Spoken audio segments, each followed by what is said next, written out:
Can we just stop saying that volunteers who shout and scream at kids are football coaches? They're not. They're great volunteers, but they're not coaches. If you want to be an effective coach, you have to think about your coach behaviors. And the 5 C's are the number one things I would say underpin that, built on the top of your philosophies. So if we go through them: connection, coach to player or the parent or guardian. Yeah, we have to build those effective connections to get a good relationship. Player to player, at younger ages they're a little bit selfish, so it probably won't happen, but you sow the seeds now to reap the rewards later. And then players to practices, how do you get them to understand them?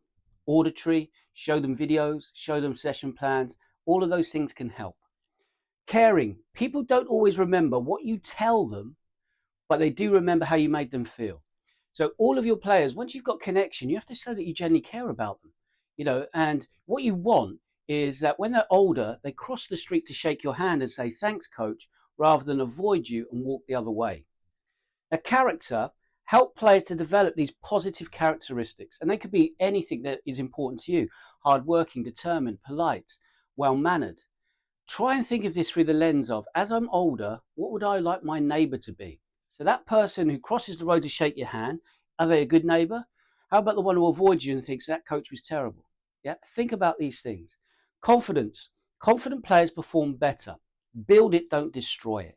So how do we go about that? So the steps to success sheet that comes with the book, at the back with all the free tools, that ladders in how you get players over every season to gradually get better at what they need to get better at.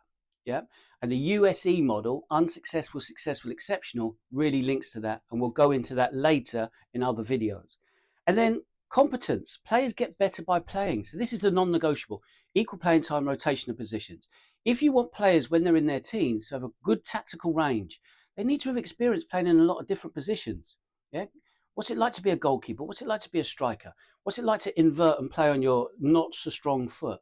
All of these things shape them as they get older so they can play the game to a really good level. And when you're there with them as their coach, you go, you know what? Look at all the work I've put in and look how successful these young people are at playing the game to whatever stage they reach it.